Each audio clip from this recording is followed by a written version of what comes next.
going on, everybody, and welcome back to Movie Files. Here on this channel, we love talking TV. We react to the latest trailers. We do unboxing videos for the new releases, and we also do giveaways to show our appreciation. And like today, we do movie reviews. So if that sounds like something you enjoy, definitely do us a favor and hit that subscribe button and make sure you're hitting that notification bell so you can stay up to date with our latest content. So with that, I am here to share with you all my spoiler-free review for the new DC film, and that is Shazam, directed by David F. Sandberg and stars Zachary Levi. Now, in this review, spoiler-free, of course, I'm going to talk about the good, the bad, and ultimately at the end of this video, give you my score of this movie. I want you guys to do me a favor and start commenting now of what your excitement level was for Shazam, and then if you've seen the movie, of course, let me know what you thought of the film, so definitely comment below. So with that, let's talk about Shazam. Alrighty, so I assume at this point you've seen the trailers, you know what the film's about, so I won't really break down the synopsis. I just want to get into my review, and as I do with all of my spoiler-free reviews, I always like to start off with the positive, and I gotta start off with the great cast. Across the board, I couldn't think of a weak link. All the supporting cast members, the stars in this film, did a great job, and what I really loved about this cast was everyone seemed to have fun, and it exudes off of the screen, and I love when a film does that, no matter what we often get. And sure, I'm going to get into my negatives towards the end of this video, but at the end of the day, one thing I walked away from this film saying was, everyone had fun, and everyone did a good job in their role. I got to start off with some of the standouts, and I got to start off with the smallest of the small in this movie as far as her size, and that is Darla, who's a foster, one of the foster kids, and she's played by Faith Herman. I've seen her, I don't watch This Is Us like on a regular basis, but I've seen 1 or 2 episodes and she's in the show. She is such an amazing character. I had so much fun with her character and seeing her kind of arc in the film. She has some great one-liners and just great lines in general. But the young girl who plays Darla did a great job. And kind of going from there, the supporting cast as a whole, the adults as far as the family members in the foster family that we meet with Billy Batson, they're great. The rest of the kids in the foster family is great, but there was also some standouts in that family outside of Darla and Mary and the parents. But Jack Dylan Grazer, you may have heard of him. He's in it. He was the standout for me in it. I love the cast in general, but him as Eddie was great, and he just takes that and just brings all that momentum into this role. This kid is a star. He is. I'm almost on the borderline saying he was my favorite character walking out of this movie. That's not a bad thing because he had a little bit more screen time than Asher Angel had parts. So I really love Jack Dylan Grazer as Eddie in this film. He's the audience. He's kind of giving Shazam, as we see in the trailer without giving any spoilers, he's giving Shazam pointers because he knows the other superheroes in this world.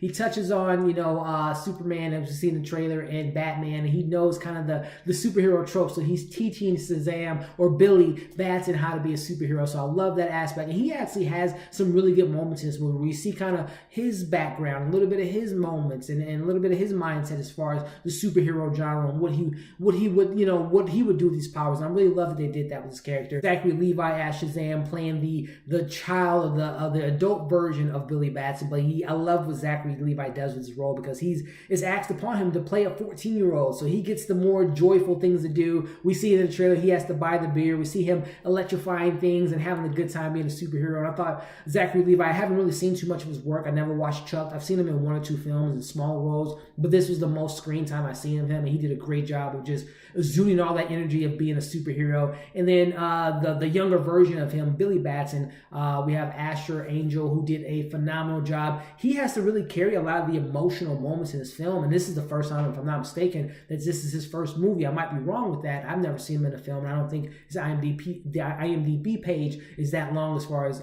acting credits, but if this is his first movie, which I believe it is, he did a great job. Because again, this movie asks of him to be a kid, have fun and having those fun moments with Jack's character, Eddie, or Freddy. But he also has to have these emotional moments. He's a foster kid, so he's going through some emotional things. And there's one moment in the film that I won't give away that really has a lot of weight, and he carried it and is closer to the second act of the film. And he just did a great job of delivering those lines. So across the board, again, the supporting cast, from the kids in the foster family to the adults to the leads in this movie with Jack Dylan Grazer, Zachary Levi, and Asher Angel, all great jobs. phenomenal casting, phenomenal acting across the board. Another thing that I took away from this film was the balance of tones. This film does not take itself too seriously, which I love in films like this. It does have serious moments, and when it needs that serious type of tone and type of lines and acting, it's there. But at the same time, they're having fun. Again, you're gonna hear me say the F word a lot in this review, and that's fun. And that's one thing I love and I took away from this film was the fun tone with the serious moments where it needs to be, but not taking itself too serious.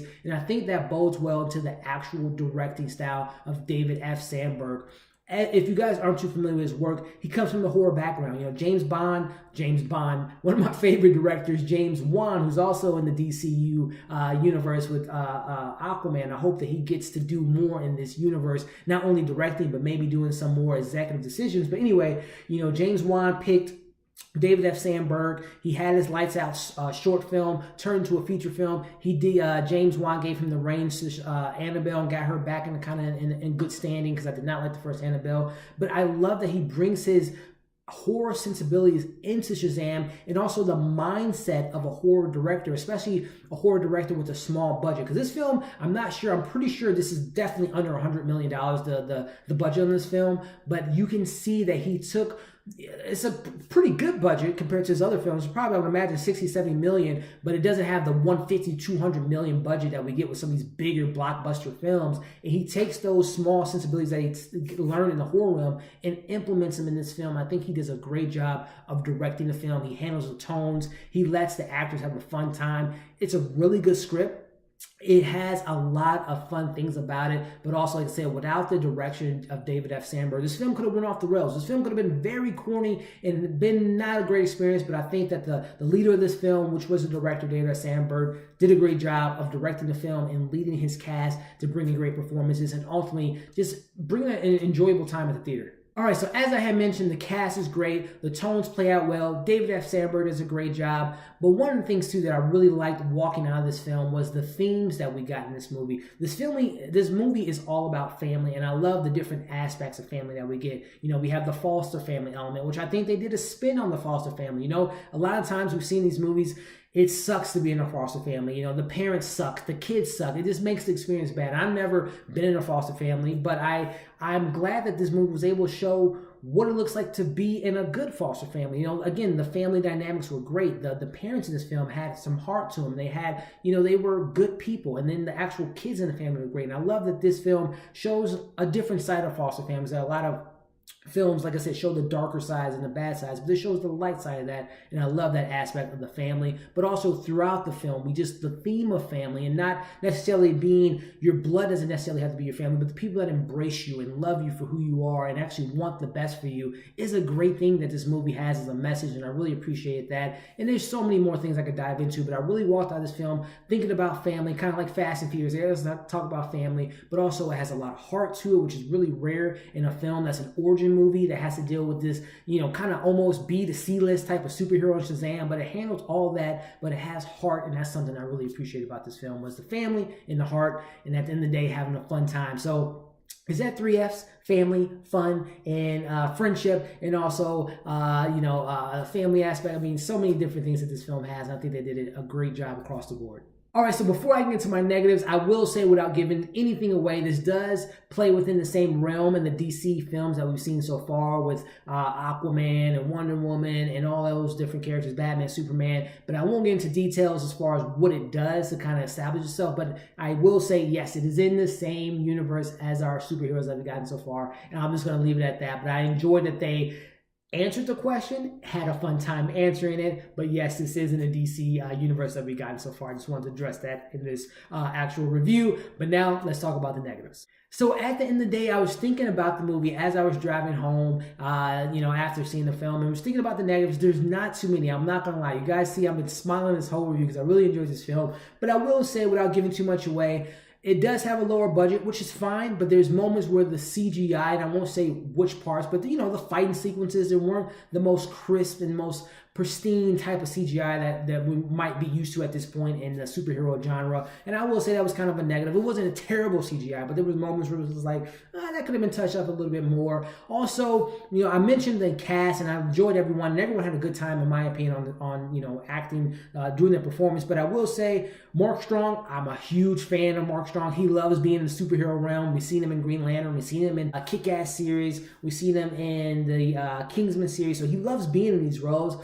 But the villain had a story, which I appreciate, but he was a serviceable villain. He wasn't bad, he wasn't great, he was okay, but that was one of my negatives. And also, too, one of the things that I really love about the DC so far. Sure, the film's a bit hit and miss every now and then, but one of the things they do great is they have great scores for the superhero. I think of Wonder Woman, I hear that, Superman, Batman, Flash even, Aquaman most recently, but Shazam didn't really have that memorable score that I've gotten with these other characters. It wasn't a terrible thing about the movie, but I really would have liked a more powerful, memorable type of score for Shazam. But again, CGI, okay, at times, not the best at times. Also, Mark Strong's character, the villain, was serviceable, not great, but also, like I said, another negative was I wanted a little bit more of a memorable score as far as the Shazam theme music that we can see in future films potentially. Those were some things that I did enjoy about the film. Alrighty, so at the end of the day, wrapping up this review here, again, I'm saying this film has a lot of heart, has a lot of fun, deals with family, friendship. It's a good time. I recommend this film. This bodes well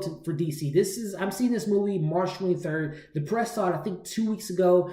So they're releasing this movie way in advance. That's because they have confidence in it, and they should have confidence in it. I think this film is, if I were to rank this, I still have Wonder Woman at the top of the cream of the crop for me personally. I think Wonder Woman is a better constructed film. And the third act has its moments in Wonder Woman, but I think this film, Shazam, has to be number 2 for me because it has from A to Z, has a more, just a cohesive tone and feeling and heart and fun with this film that no other DC film has had for me. So I would definitely say Wonder Woman, Shazam. Then I would probably say Man of Steel, Aquaman, BVS, Justice League, and then Suicide Squad. So I really had a good time with this film, guys. If you didn't get the chance to see it early, because I saw it with the Fandango fan early screening, definitely when it comes out April 5th, I believe, go check it out. It's worth seeing. It is a good time. I think this movie is going to be really great at the box office. It's right now, I believe it's like high 90s as far as the reviews. So I'm giving it a great review. I'm giving this film a 4.6 out of 5. I only see this film going up in the score after I've seen it a couple of times. Also, too, before I forget, this isn't a spoiler, stick around for the credits. There's 2 post-credit scenes, and I'll just leave it at that. There's a lot of surprises. There's a lot of good things about this film. Again, 4.6 out of 5. Go see it when you get the chance to. And when you do, come back and comment below. Let me know what you thought of the film. I had a good time with it. I can't wait to see it again. Give this video a thumbs up if you enjoyed it. Subscribe to our channel if you haven't already. Make sure you hit that notification bell to stay up to date with our videos. Follow us on all of our social media accounts. And also, before I head out, make sure that you go ahead and watch our Spider-Man Into the Spider-Verse giveaway to see how you can win that movie. Thank you guys for watching this review, and we'll see you in the next video.